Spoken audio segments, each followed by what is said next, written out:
Jesus, what an explosion that was. And we ran outside, and just saw windows blowing out and smoke everywhere. That smoke sent people inside of Bullwinkle's tattoo shop, Club Billiards, and the apartments above those businesses out the doors Friday afternoon. It was just, all you could see was just smoke and people running. All I heard was an explosion, and then somebody come running in telling us our building's on fire. That explosion heard from the apartments upstairs. Just heard a thump and the whole building shook. We thought it was another earthquake. You can still see the aftermath of the fire, glass and debris strung all across the sidewalk. And if you follow me this way, you come to a stop in the middle of the sidewalk where there's just an air conditioner sitting there, which seems to have fallen from the broken window above.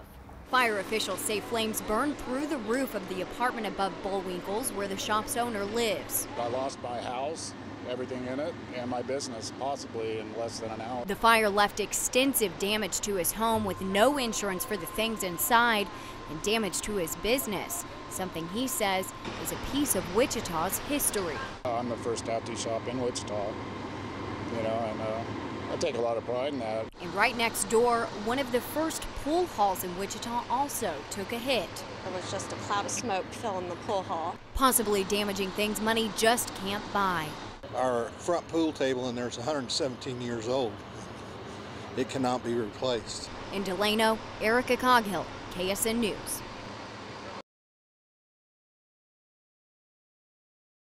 Wash everything, do everything over again. I did it after the tornado. I did it again. I keep cleaning and cleaning.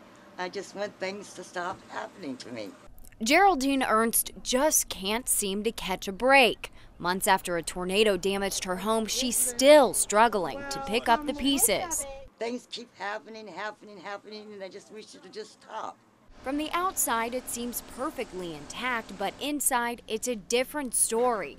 A giant hole in the ceiling is now the focal point of this room, and it's snowing, insulation, clumps of it covering the floor, and toys. The crib was completely filled.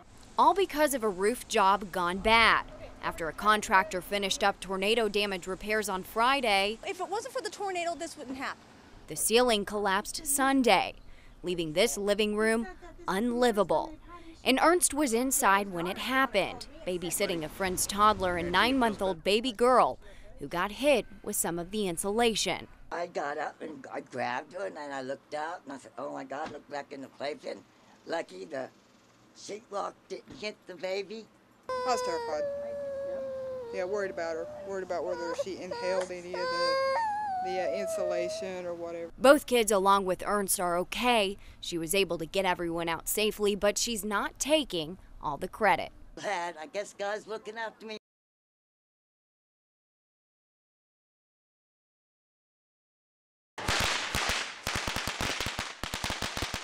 Celebrating with a bang. We can stand in any corner throughout the city and you'll be able to see illegal fireworks throughout the whole city.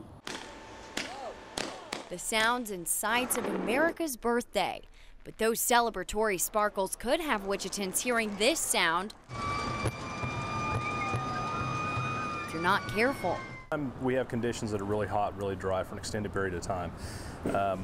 That just does nothing but make everything burn that much easier. Wichita fire officials will be out patrolling the city Wednesday night to make sure people are playing it safe and staying away from fireworks that aren't allowed in city limits. That means no taller or wider than 6 feet. A lot of fire hazards of fires occur during this time of year for us from the illegal fireworks. The firefighters use tips from an alternative 911 hotline for 4th of July where people can call in nuisance and illegal fireworks complaints. Addresses from the tips are radioed into these guys, and then they stop by. Number one priority is not to go out there and interrupt or stop anybody from celebrating the 4th of July, but it's really to educate them. Try to light off fireworks on pavement, but if you can't and are in a grassy field, have some type of water supply handy. And once you're finished, soak the fireworks overnight in a bucket of water to completely extinguish them. All tips to have a fun 4th of July is a time for celebration. And safe Independence Day.